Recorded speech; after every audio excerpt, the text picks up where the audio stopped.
The Red Cross has told us that they cannot confirm these reports.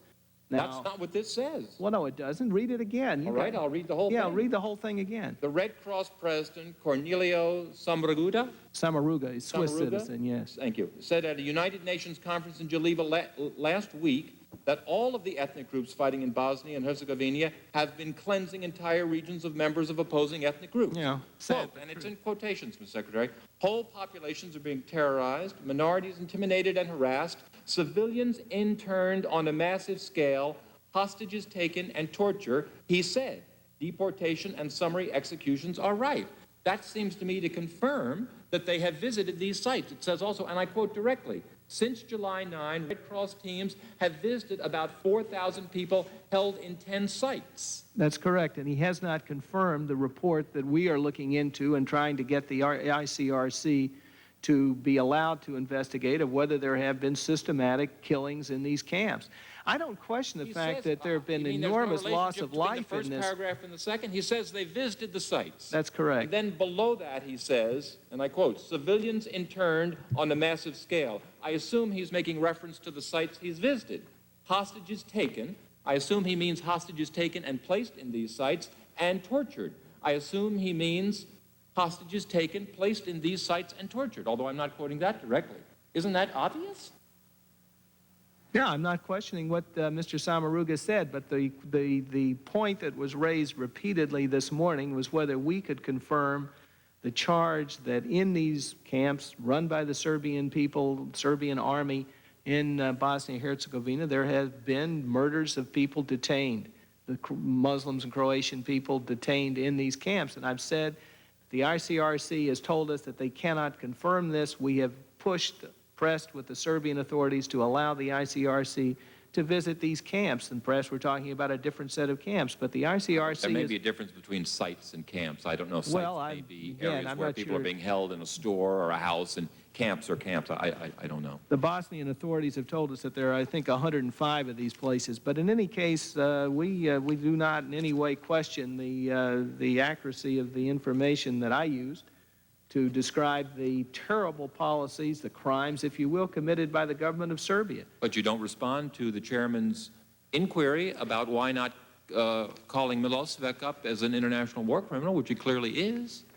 That's a simple thing to do. This is a legal issue, Congressman, but I'm simply, well, sometimes these nuances are of some importance. Oh, baloney. There were no nuances with the case of Saddam Hussein. The president wasn't worried about legalisms when it came to Saddam Hussein.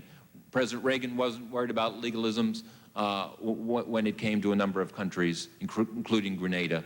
So don't put up the shield of legalisms. That's nonsense. It's just wrong. And I'll complete this and say I appreciate your indulgence. The simple fact of the matter is this, Mr. Secretary. This is going to go on, sir. It isn't going to stop. These people aren't going to stop killing other people unless the world and this country, as the greatest nation in the history of the world, makes it clear that we are prepared not just to say it's wrong, but we are prepared, if necessary, to do something about it.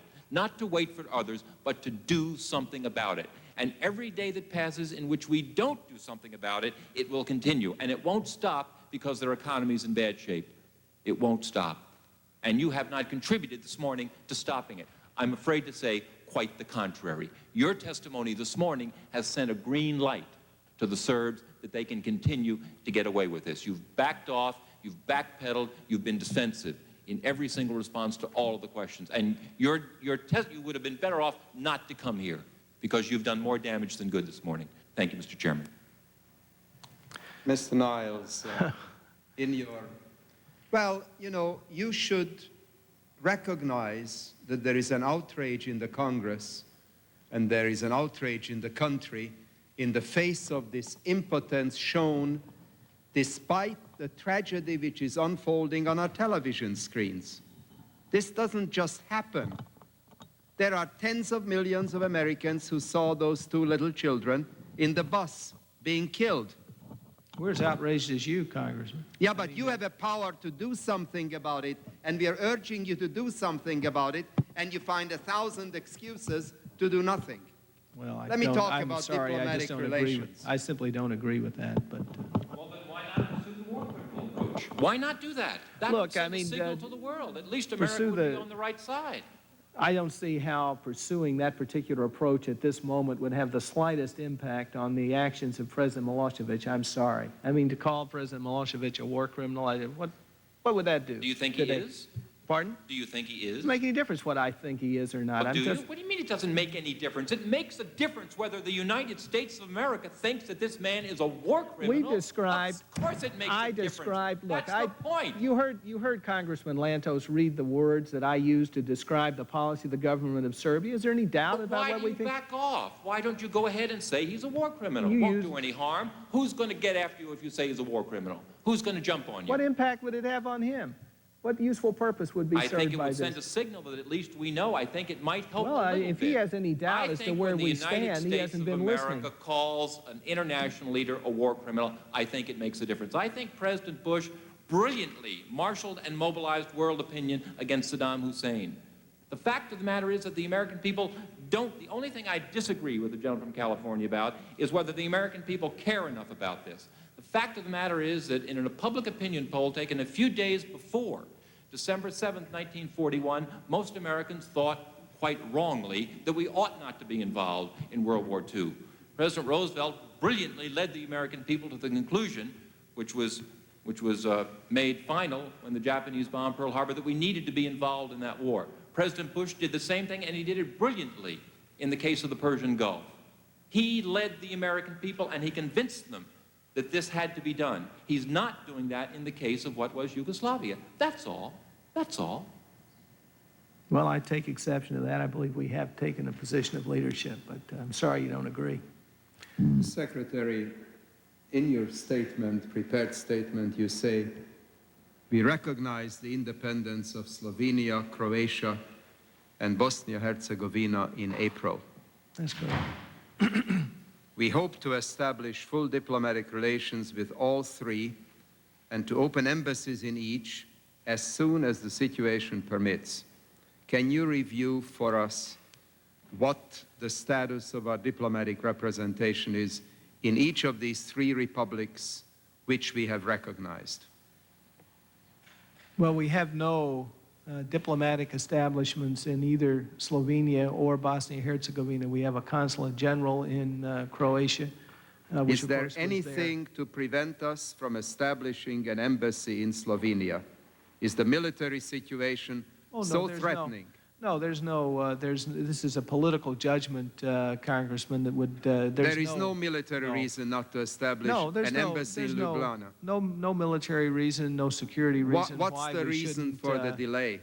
Well, I think the idea is that we would try, ideally, to move on all three simultaneously, and in a sense, the problems in Bosnia-Herzegovina, which really do, I think, prevent the opening of a diplomatic establishment in Sarajevo at this time, or perhaps the limiting factor here. No, we do hope that we'll be able to move ahead shortly, and we are looking at the situation. Are we Obviously- prepared to accept an ambassador from each of these countries? Well, we've not established diplomatic relations with them, but that would accepting the ambassador would be part of the process. But we have not moved ahead. We have representatives of all three of those republics here in Washington with whom we deal on a regular basis. With the rank of ambassador? No, not with the rank of ambassador, but they are seen by those governments, of course, as being their ambassadors here, and we deal with them in the Department of State on a What regular would be basis. the response of the Department of State were there to be a request to accept them with ambassadorial status, full ambassadorial status? Well, this requires a bilateral agreement on the establishment of diplomatic relations, and that's a decision which we've not yet taken. What is holding us back when clearly establishment of full diplomatic relations would provide the very beleaguered government of Bosnia-Herzegovina with a tremendous international boost to its very existence? Well, that's something which we certainly have under consideration. How long have you had it under consideration? Well- We recognize their independence in April. 6th or 7th of April, that's correct. That's Yeah. correct. It's now August. Isn't there any sense of urgency of giving this beleaguered little country some recognition that we consider them a country? We have recognized their independence, Congressman. But the next step is to establish The next diplomatic step, relations. That would be the next logical step, and we're working on that now. What is the reason for the delay, Mr. Secretary? Well, I would say primarily the difficulty that we would have in establishing an embassy in Sarajevo at this time. Well, clearly it did not prevent us from establishing an embassy in Taipei, Formosa, for decades after that government was forced off the mainland. So the precedents are all the other way.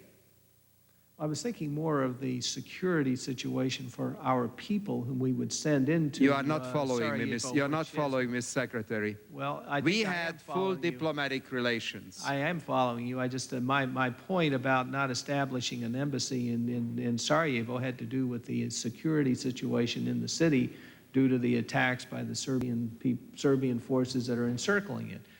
I don't think that situation prevailed around Taipei from 1949 till 1972. I know I think it's a somewhat different situation. Is there any reason why we do not have an embassy established in Ljubljana, Slovenia? No reason having to do with the security or other situation, internal situation in Ljubljana or in Slovenia, no, sir. We would, as I say, I think, having recognized the three simultaneously, perhaps prefer to move ahead. But we'll certainly take a look at it. I'll take a look at it on the basis of your question. You express optimism that the sanctions will work. In your prepared statement on page 3, this is what you say. We are working closely with Romania to ensure full implementation of the sanctions. That, to the naked eye, means that Romania is not implementing the sanctions. Please enlarge on your statement. There were some charges that some cargoes had, particularly oil cargoes, which are obviously a very sensitive item, had moved through Romania or up the Danube past Romania into Serbia. We were in touch with the government of Romania at a very high level, and they have assured us that there have been and will be no such cargoes permitted to pass through Romania to Serbia. And Foreign Minister Nastase has invited us to organize observers to come into Romania to verify that indeed that is the situation, that is, that Romania is participating fully in the implementation of the sanctions. I seized on Romania, or I mentioned Romania, simply because there had been some charges that cargoes were moving freely up the Danube, and that is far from the case. It simply is not true.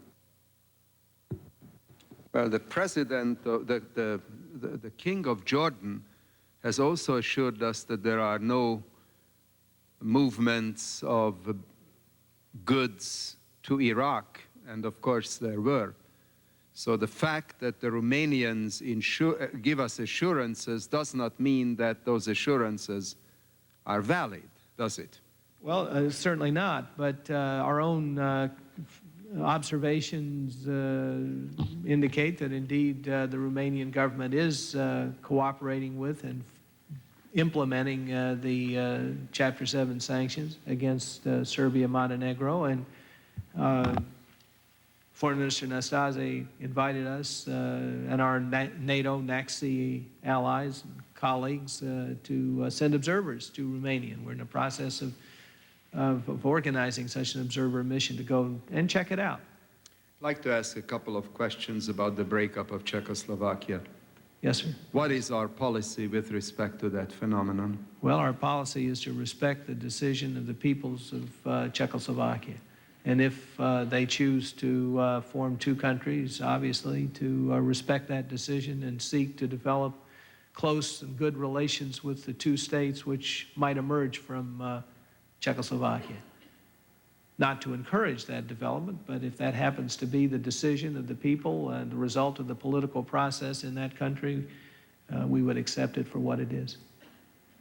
There are ominous signs that ethnic minorities and religious minorities in Slovakia have come under growing pressure. Are you aware of that, Ms. Secretary? I'm not aware of what you would call ominous signs. That implies that Well, let me things have give you actually one happened. ominous sign. Could I continue? The fascist head of Slovakia during the Nazi period, Monsignor Tisa? yes, Tisho, gave a vicious demagogic speech on the main square of Bratislava, the capital of Slovakia, which in recent times was replayed to large audiences by the government. Would you consider that a Nazi-type speech by a fascist dictator of a foregone era being replayed on the main square of the country's capital as an ominous sign? Well, I'd have to look at the circumstances, quite frankly, and find out, which I'll try to do on a priority basis through our Consulate General in Bratislava, who was responsible for that and why it took place. But are you aware of this event? I had not, before you mentioned it, Congressman, been aware of that event, but I certainly will look into it, because I would agree with you that any, particularly if it were government-supported action, which tended to support the policies of the Slovak government that was formed following the Nazi takeover of Czechoslovakia in 1939. I think that would be a very unfortunate, very concerning development, to say the very least. But I'd have to look into it further, because I hadn't heard from our consulate that something like that had happened, Consulate General in Bratislava. Before we were to establish diplomatic relations with Slovakia, assuming that the breakup of Czechoslovakia does in fact proceed, will we insist on full protection of ethnic and religious minorities? I think that would go without saying. We would expect this government, should an independent Slovak government be established, to adhere to the same standards that we applied in the case, for example, of the successor states to the former Soviet Union, the principles that Secretary Baker enunciated in Moscow in September of 1991. So yes, we would insist that they accept the responsibility fully to respect the rights of all minorities, religious, ethnic minorities in Slovakia. I'm coming to my final question, Ms. Secretary, and it's a rather broad one. As you know, in the Second World War, the guns of Singapore were never fired because they were aimed at the sea, and the enemy came over land from the back. Now, with the Cold War behind us, hopefully, and with the frontal confrontation with the former Soviet Union now fading or having faded, there is a great deal of discussion about the importance of peacekeeping in this new era. The trouble is that most of our difficulties do not relate to peacekeeping, but peacemaking. We are often told that neither we nor the United Nations nor any other combination can really move unless there is a peace that we can try to keep. And the Yugoslav case, of course, is the perfect one.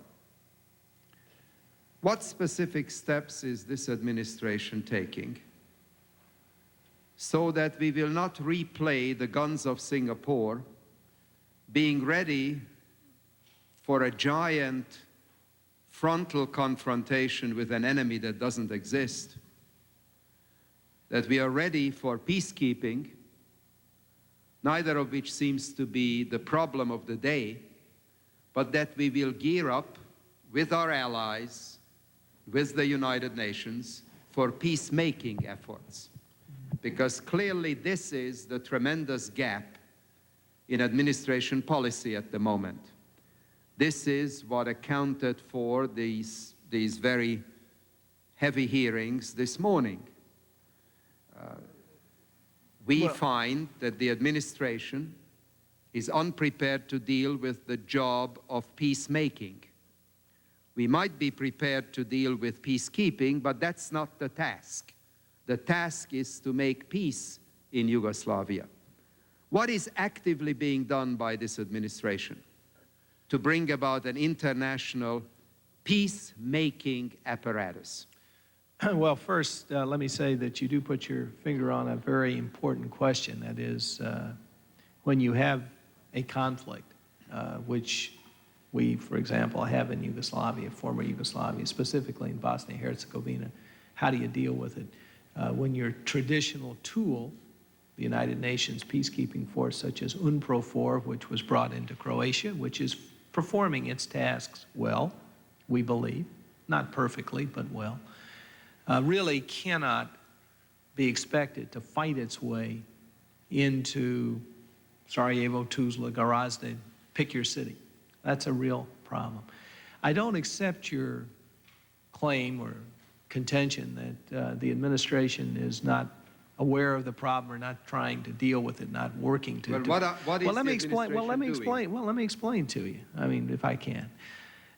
Basically, what we're trying to do here is to use, particularly the CSCE, to establish a spectrum, if you will, of mechanisms